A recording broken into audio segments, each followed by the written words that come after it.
I can see that you feel passionately about the motivational speaker aspect of what he's saying. I appreciate that. I don't feel any disrespect to the young men who have listened to Andrew Tate. Like I said, I fundamentally disagree with Tate's premises. And by the way, I say this in the gentlest, most respectful way possible. This is actually what Andrew Tate said about wealth. He said, a real man is ultra rich and provides his woman with the most expensive things money can buy. So what you just described a moment ago about a work ethic being what Andrew Tate really meant is not the words that Andrew Tate actually spoke. So again, I challenge everyone, not just you, Mike, but everyone to listen to Andrew Tate's words, what he's saying, and not what you want him to say, not what you wish he would say. Listen to what he is actually saying, because this is, I mean, you said you were Christian before, correct? Are you Christian? Yes. Yes.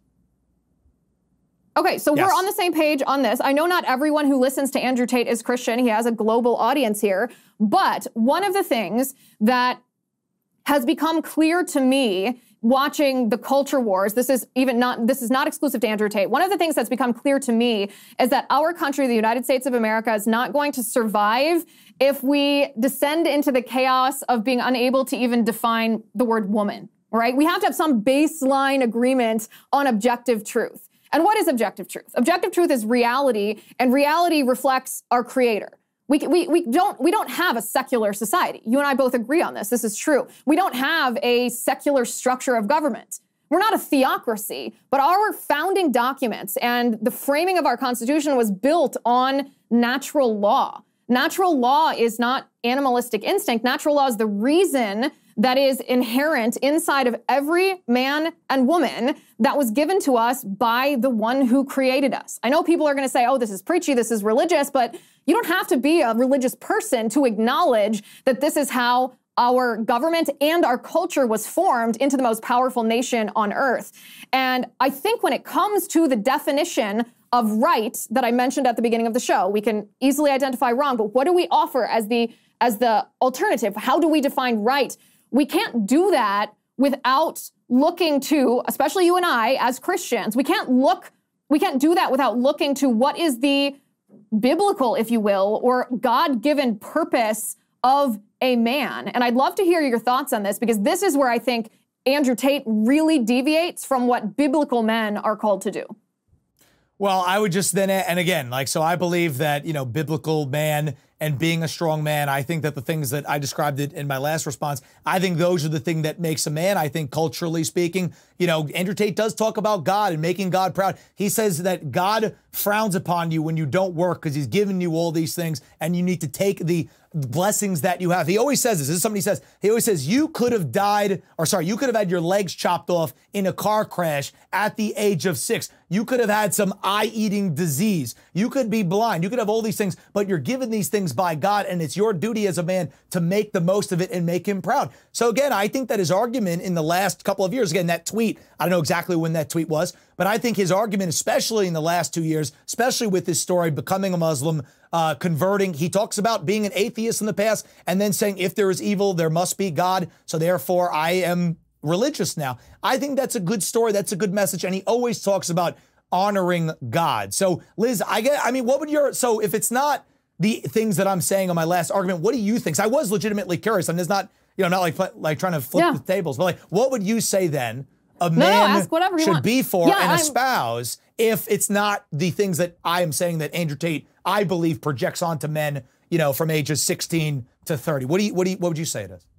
Yeah, this is where it gets a little philosophical. And I think that this is one of the fun things about these longer form conversations is we can dive into this. So I'm going to read a list of things. And if you find a point that you disagree with or you want to discuss, feel free to interject here, because this is a great discussion. So again, I know you don't have to be Christian to hold this worldview or understand that our society is built on this worldview. So I don't want to turn off people who are not Christians in this conversation, but I think if you bear with us in this debate, you'll see the point that I'm making resounds as true regardless of your personal religious beliefs. So we open the Bible to the book of Genesis 2. Man is told that his role in the garden is to till and to keep.